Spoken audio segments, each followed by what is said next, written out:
नमस्कार। IND analysis Balaghat की बाजी में आपका स्वागत है। मैं हूं राजेश सक्सेना। आईएनडी एनालिसिस में आज बात होगी बालाघाट संसदीय क्षेत्र की। प्राकृतिक सौंदर्य से परिपूर्ण बालाघाट संसदीय क्षेत्र विश्व प्रसिद्ध कान्हा नेशनल पार्क है, तो क्षेत्र का बड़ा हिस्सा वनों से आच्छादित है। यहां लोकसभा चुनाव में कई प्रयोग हुए और जनता ने विभिन्न दलों को आजमाया भी और उनके प्रत्याशियों को सांसद बनने का मौका भी दिया। धीरे धीरे बालाघाट लोकसभा बीजेपी का गढ़ बन गई। पिछले 5 लोकसभा चुनाव में इस सीट पर लगातार भाजपा का कब्जा है। वर्ष 1952 से लेकर 2019 तक के राजनीतिक परिदृश्य में मतदाताओं ने जनसंघ, भारतीय जनता पार्टी और कांग्रेस जैसे प्रमुख राजनीतिक दलों के अलावा प्रजा सोशलिस्ट पार्टी और रिपब्लिक पार्टी ऑफ इंडिया के प्रत्याशियों को भी यहां से सांसद चुना। बालाघाट सीट पर लोकसभा चुनाव 2024 का मुकाबला बेहद दिलचस्प होता नजर आ रहा है। इसका कारण है भाजपा और कांग्रेस की तरफ से प्रत्याशियों का चयन। भाजपा ने जहां मौजूदा सांसद का टिकट काटकर महिला पार्षद भारती पार्थी को मैदान में उतारा है, वहीं कांग्रेस ने जिला पंचायत अध्यक्ष सम्राट सिंह सरस्वार को दिया है। ऐसे में यहां महिला पार्षद और जिला पंचायत अध्यक्ष के बीच मुकाबला है और लोकसभा की लड़ाई है। पीएम नरेंद्र मोदी के बालाघाट दौरे से यहां का सियासी पारा और गर्मा गया है। पीएम मोदी ने यहां से गारंटी के साथ कांग्रेस को भी आड़े हाथों लिया। पीएम ने आदिवासियों के हित में डबल इंजन सरकार के द्वारा किए जा रहे कामों का जिक्र किया। बालाघाट की बाजी आदिवासी बाहुल्य क्षेत्र जिस तरह से है, और एक दिन पहले ही राहुल गांधी भी इसी अंचल में थे, सिवनी में थे। इसी लोकसभा क्षेत्र का जो एक पार्ट और सिवनी है वहां पर थे, और उन्होंने भी लगातार कहीं ना कहीं आदिवासी वर्ग को साधने की पूरी कोशिश की। साथ ही डबल इंजन सरकार और मोदी सरकार पर जमकर हमला बोला। आज इसी पर हम चर्चा करेंगे, बातचीत करेंगे, एनालिसिस करेंगे। चर्चा शुरू करें उससे पहले अपने खास मेहमानों से आपका परिचय करा देते हैं, फिर चर्चा को आगे हम बढ़ाएंगे। 3 खास मेहमान इस चर्चा में हमारे साथ में जुड़ रहे हैं।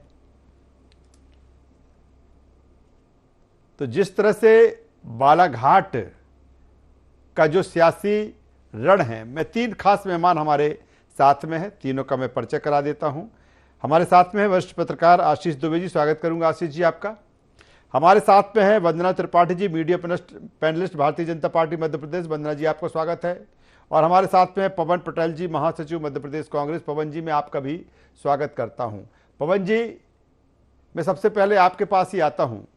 एक ऐसा क्षेत्र, और मुझे लगता है कि बेहतर तरीके से आप इस क्षेत्र को समझ भी सकते हैं, जान भी सकते हैं, क्योंकि कहीं ना कहीं उसी अंचल से आता है, उसी साइड से बालाघाट आता है जहां से रीवा से आप आते हैं।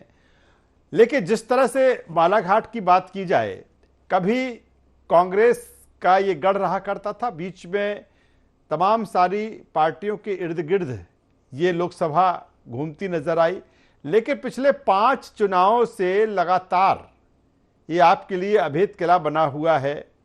ऐसा क्या इस क्षेत्र में कि कांग्रेस यहां से नदारद हो गई और भारतीय जनता पार्टी का एक गढ़ बन गया?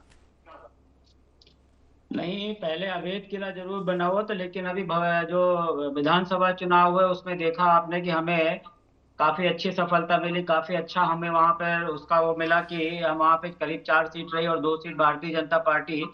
तो उसी तरह से हमें उम्मीद है कि जो एक ट्रेंड विधानसभा से चलता हुआ है वही ट्रेंड आगे भी जारी रखेगा। और ये बात सही है कि अभी तक भारतीय जनता पार्टी वो वहां तक रही, पिछले 5 साल, पिछले पंचवर्षीय से वहां तक जीतती आ रही है। लेकिन अब इस बार इस चुनाव में मुद्दे कई सारे अलग हैं, लोगों की सोच अलग है। माननीय मोदी जी की डबल इंजन की सरकार को जनता ने देखा है, उनके काम को देखा है, और जिस तरह की गारंटियां मोदी जी ने और भारतीय जनता पार्टी की सरकार ने पहले दी है, अगर उन गारंटियों को पूरा किया होता तो आज कुछ बात और रहती।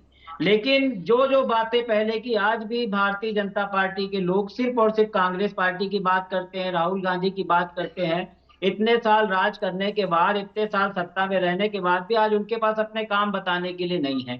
हम तो सबसे बड़ी बात कहते हैं कि माननीय मोदी जी जो आज 400 पार का नारा दे रहे हैं, आज मोदी जी की जो वहां पे रैली हुई, उस रैली में जो बड़ी बड़ी बातें मोदी जी ने बोला है, तो हमें लगता है कि जनता दोनों का आकलन खुद कर रही होगी कि मोदी जी पहले क्या बोल रहे थे और अब क्या बोल रहे हैं। मोदी जी ने पहले क्या गारंटी दी थी, अब क्या गारंटी, पहले कितनी गारंटियां पूरी हुई हैं।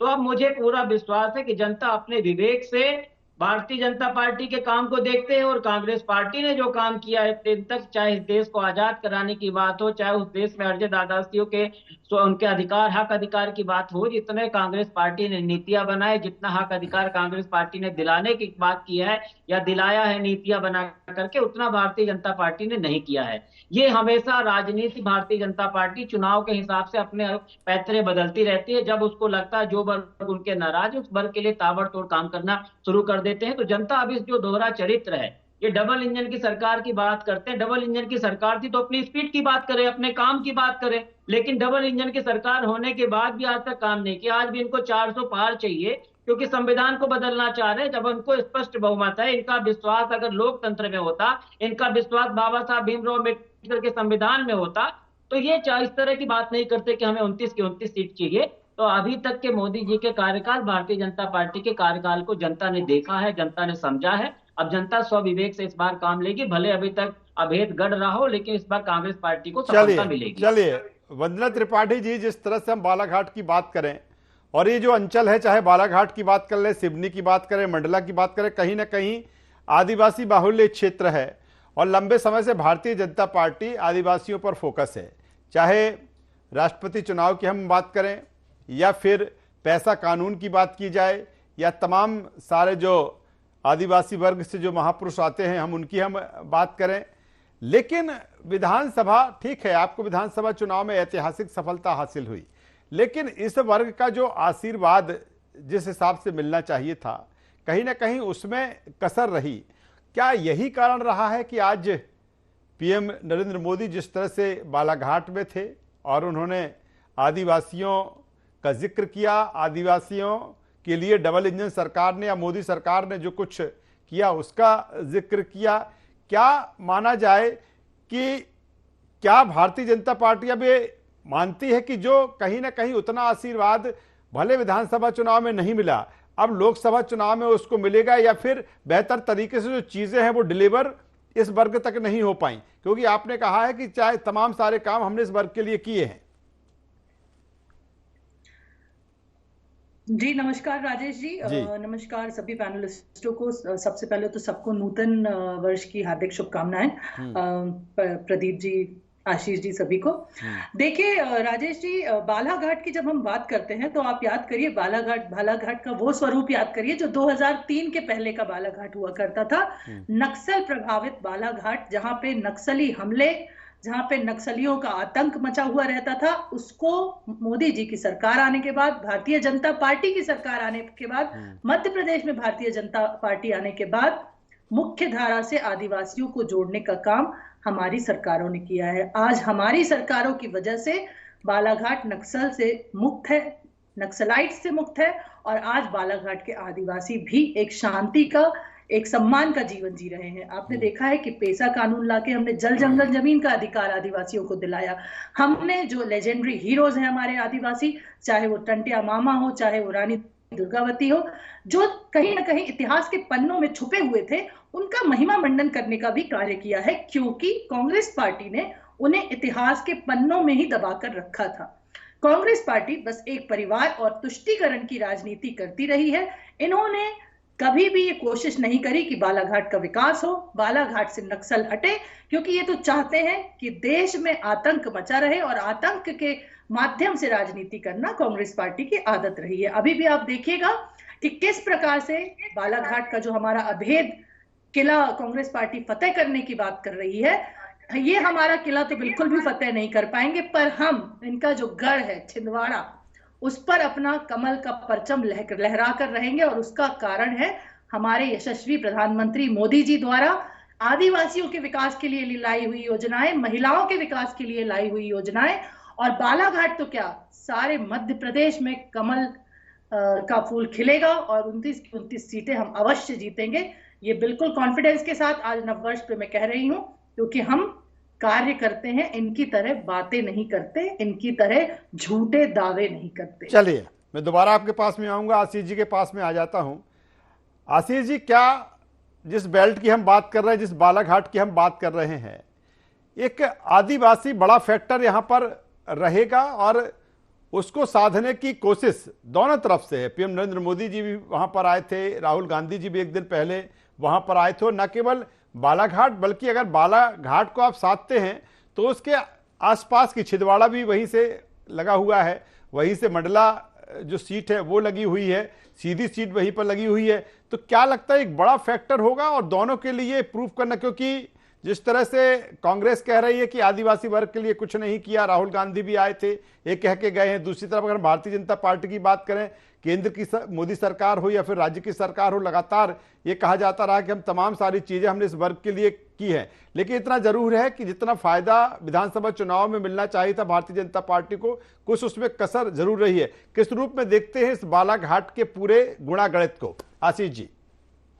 देखिए, बालाघाट का जो पूरा गणित है वो लोकसभा की दृष्टि से भले ही उसके परिणाम भाजपा के पक्ष में हमें दिखते हैं पहले के, लेकिन विधानसभा चुनाव में अभी जो परिणाम आए वो भाजपा के लिए अलार्मिंग है जी। इसीलिए आज प्रधानमंत्री के तौर पर पहली बार मोदी बालाघाट में सभा करने आए। इसके पहले वो 14 में आए थे जब कैंपेन चल रहा था। तो ये इससे समझ आता है कि भाजपा उसको लेके सीरियस है। एक राजनीतिक दल के नाते बिल्कुल सही है, होना चाहिए।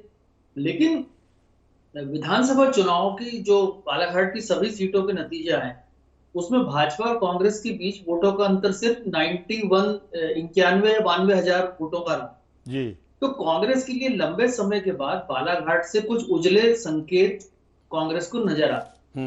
ये कांग्रेस के ऊपर निर्भर है कि उन संकेतों को अपने पक्ष में कैसे करती है। दूसरी बात यह है कि लोकसभा का जो चुनाव होता है थोड़ा सा उसका फोकस अलग हो जाता है। उस समय मतदाता जब वोट करता है तो उसका जो फोकस और प्रायोरिटी है थोड़ी अलग हो जाती है। तो इस मामले में बीजेपी का अपर हैंड दिखता है बालाघाट।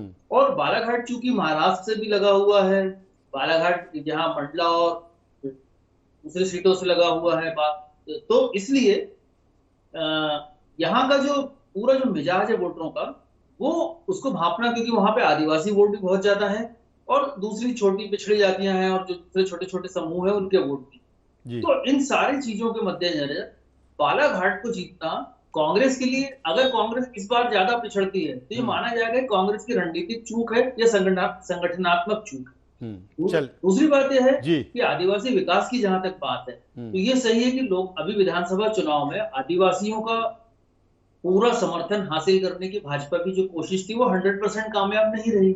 भाजपा कांग्रेस की जो लाज रही नतीजों में उसमें मेजर योगदान आदिवासी वोटों का है, आदिवासी सीटों का है जहां से वो जीते। तो ऐसी स्थिति में जबकि आदिवासी वोट अभी पूरी तरह से कांग्रेस से विमुख नहीं हुआ है, 2018 के चुनाव में आदिवासी वोट कांग्रेस की तरफ आया और वो अभी पूरी तरह से कांग्रेस से दूर नहीं हुआ। तो ऐसी स्थिति में भाजपा के लिए विधानसभा चुनाव के परिणामों के बरक्स ये टफ एक फाइट है और दोनों कैंडिडेट नए हैं तो इसलिए ये फाइट भी बड़े नए कलेवर से हो रही है।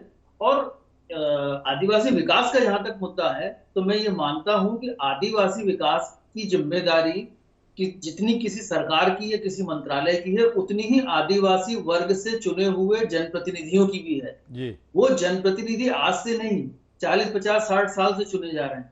तो यदि अगर वो कहते हैं कि आदिवासी वर्ग का विकास नहीं होता तो कहीं ना कहीं वो जनप्रतिनिधि चाहे किसी भी दल के हों वो भी जिम्मेदार है। जी, बेहतर बात आशीष जी कर रहे हैं। एक बार फिर पवन जी के पास में आता हूं। पवन जी, जिस तरह से आशीष जी भी कह रहे हैं कि तमाम सारी चीजें हैं और इस वर्ग का आपको फायदा भी, भले ऐतिहासिक जीत भारतीय जनता पार्टी की रही हो लेकिन ये वर्ग कहीं ना कहीं कांग्रेस को इसका फायदा मिला है 2023 विधानसभा चुनाव में। लेकिन जिस तरह से वंदना जी कह रही हैं कि अगर हम बालाघाट की बात करते हैं, कभी नक्सलाइट एरिया हुआ करता था लेकिन हमने वहाँ पर अमन चैन कायम किया, हमने वहाँ पर नक्सलवाद खत्म किया, तो क्या यही एक कारण रहा है कि भारतीय जनता पार्टी को लोग लगातार वहाँ पर पसंद करते आए कि नहीं एक बेहतर कानून व्यवस्था वहाँ पर बनाई गई है? या फिर जिस तरह से लगातार इस वर्ग के लिए काम, चाहे वो मोदी सरकार के काम हो, डबल इंजन सरकार के काम हो, तो इस क्षेत्र को हासिल करना या पाना एक बड़ी चुनौती अभी कांग्रेस के सामने है? नहीं, देखिए, कांग्रेस के सामने ऐसी कोई चुनौती नहीं है। कांग्रेस के सामने ये बात जरूर है कि कांग्रेस अपने कामों को बड़े अच्छे ढंग से बता नहीं पाई थी। कांग्रेस का क्या रहता है, Bharatiya Janata party event management के हिसाब से काम करती है। वो छोटा सा भी काम करेंगे उसको इतना बड़ा करके दिखा देंगे, कुछ पूछने को नहीं।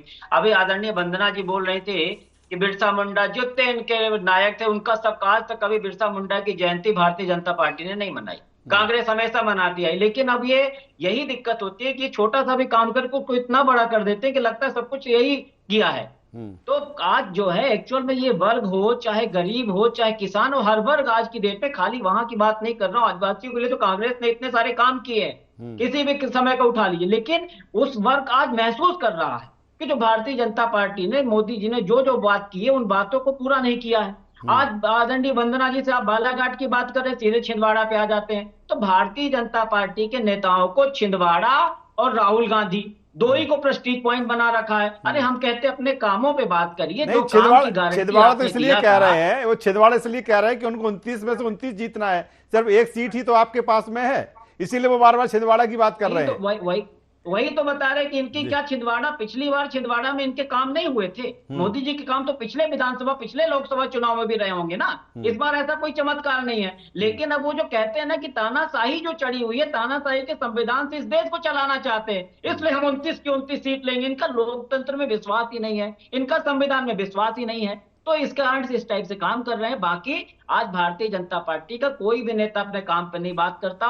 मैं हमेशा अपने डिबेट में कहता हूं, हमेशा कहता हूं, जिन सबसे बड़ी गारंटियों को मोदी जी ने सबसे ज्यादा प्रचारित किया था, भारतीय जनता पार्टी ने सबसे ज्यादा प्रचारित किया था, उन गारंटियों को पूरा किया हो तो बता दिए। चाहे महंगाई हो, बेरोजगारी हो, किसानों की आय दुगनी, 100 दिन में काला, अनेकों ऐसे काम किए थे, झूठ का पुलिंदा लेकर के आए थे। भारतीय जनता पार्टी सिर्फ इवेंट में माहिर है। वो इवेंट बना देगी, पेपर में विज्ञापन दे देगी कि जब तक आदमी पेपर का विज्ञापन पढ़ेगा तब तक वो अपने दुख को भूला रहेगा, सब हरा हरा दिखेगा। लेकिन जब वो पेट्रोल डलवाने जाएगा तब पता पड़ेगा पेट्रोल का रेट क्या है। जब किसान जाएगा गल्ला बेचने तब उसको पता पड़ेगा गल्ला बेचने का रेट क्या है। हम अन्नदाता अन्नदाता कहेंगे, उसके बाद आतंकवादियों जैसा बर्ताव करेंगे, उनके ऊपर डंडे बरसाएंगे। तो जो दोहरा चरित्र भारतीय जनता पार्टी का है, आम जनता अच्छी तरह चलिए चलिए, वंदना जी कुछ कह रहे हैं, वंदना जी से जवाब ले लेता हूं। वंदना जी देखिए, पवन जी आप भी विंध्य से आते हैं, मैं भी विंध्य से आती हूँ, रीवा से आते हैं हम दोनों। आपने कहावत सुनी होगी, अपने विंध्य में बहुत चलती है कि जंगल में नाचिस मोर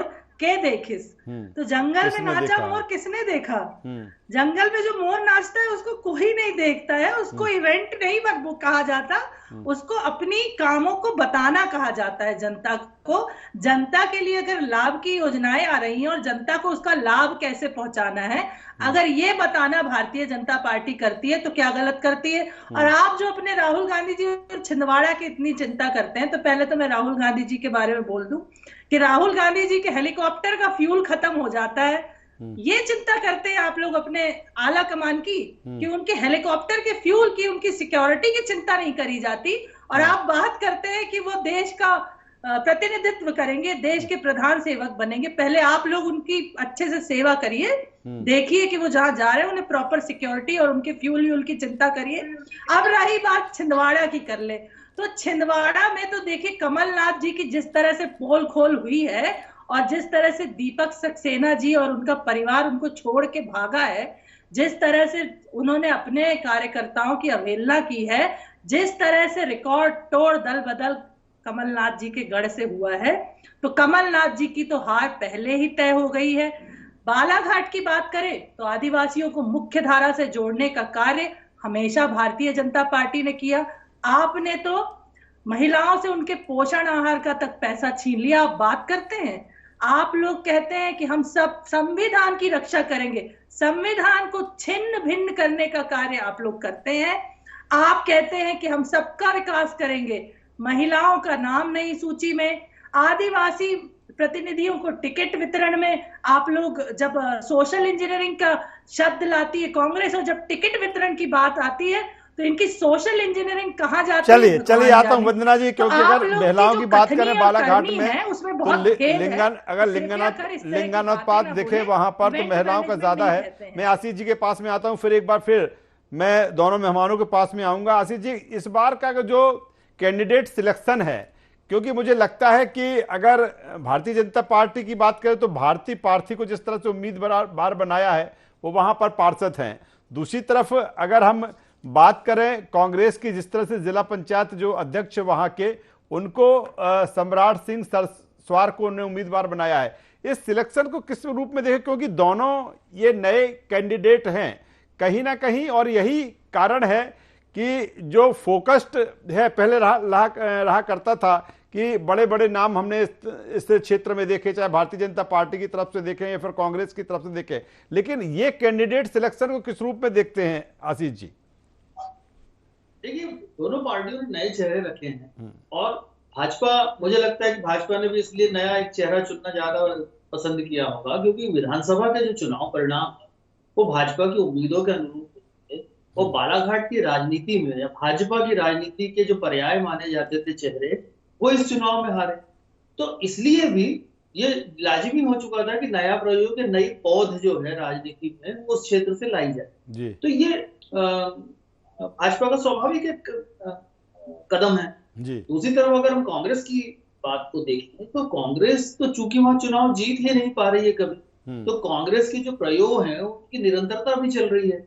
तो कांग्रेस का जो प्रयोग है, चूंकि जिला पंचायत का वहां अध्यक्ष वो उनका प्रत्याशी रहा है, तो वो उस जड़ों के तहत या उनके संपर्कों के तहत, और फिर विधानसभा चुनाव के परिणामों से जो आशावाद उनका बना है, ये इन सारी चीजों से मिलकर दोनों दलों ने अपने अपने प्रत्याशी बनाए। लेकिन बात यह है कि जो बालाघाट क्षेत्र की जो समस्याएं हैं, जो बुनियादी जरूरतें हैं, वो एक तो कभी कभी या अक्सर सरकार की वजह से या सरकार की नजरअंदाजी की वजह से वो दूर नहीं हो पाई है या पूरी तरह से ठीक नहीं हो पाया है समस्या वहां की।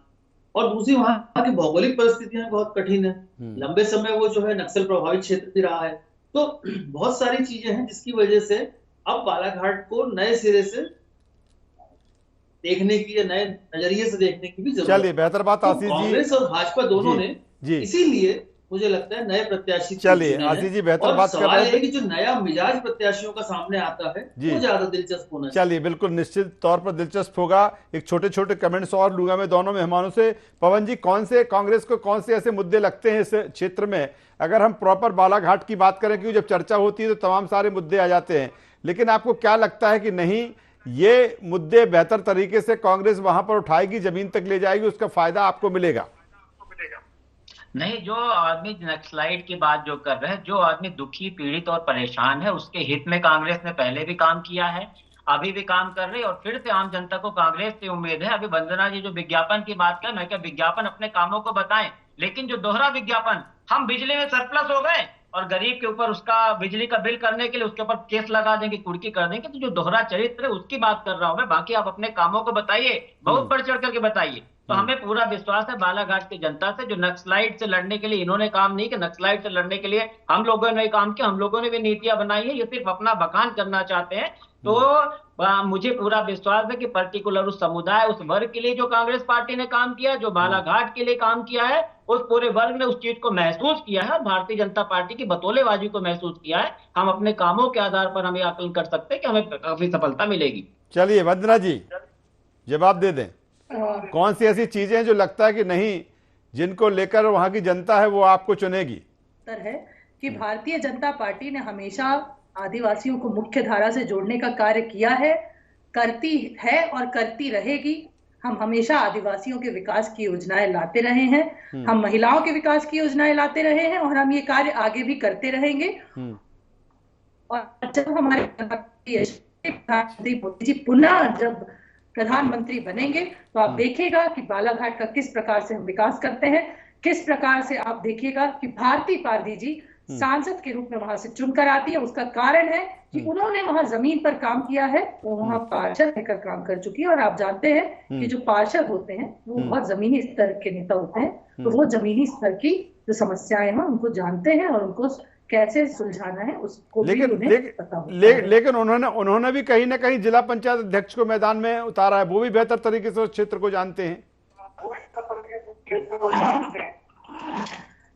अध्यक्ष उतारने से और पार्षद उतारने से बात नहीं होती है राजेश जी, बात होती है कि जिस दल के निशान के तहत जो प्रत्याशी चुनाव लड़ रहा है, देखिए दोनों ही बिल्कुल जमीनी कार्यकर्ता है, जिला पंचायत अध्यक्ष हो या चाहे पार्षद हो, सबको जमीनी समस्याएं बहुत अच्छे से पता है कि जनता की समस्याएं क्या हैं, किस प्रकार से उनका निराकरण करना है। लेकिन अंतर सिर्फ ये है कि एक है कांग्रेस पार्टी के प्रत्याशी, वो कांग्रेस पार्टी जो भ्रष्टाचार करने में लिप्त रहती है, जब भी उनकी सरकार आती है वो जाति के आधार पर जनता को लड़ाती है। दूसरी ओर है भारतीय जनता पार्टी की एक कर्मठ कार्यकर्ता। मुझे लगता है कि पवन जी को 30 सेकंड में कहना चाहेंगे, मुस्कुरा रहे हैं आपकी बातों को लेकर। पवन जी नहीं, ये लड़ाने की बात करते हैं, भ्रष्टाचार की बात करते हैं। बताइए, अभी इलेक्टोरल बॉन्ड में भ्रष्टाचार देखा। इस भ्रष्टाचारों से पूरी भरी हुई भारतीय जनता पार्टी 500 के करोड़ के कार्यालय बना देती है। कहां से आता पैसा? आप कांग्रेस पार्टी का खाता बंद कर दो, केजरीवाल को अंदर कर दो।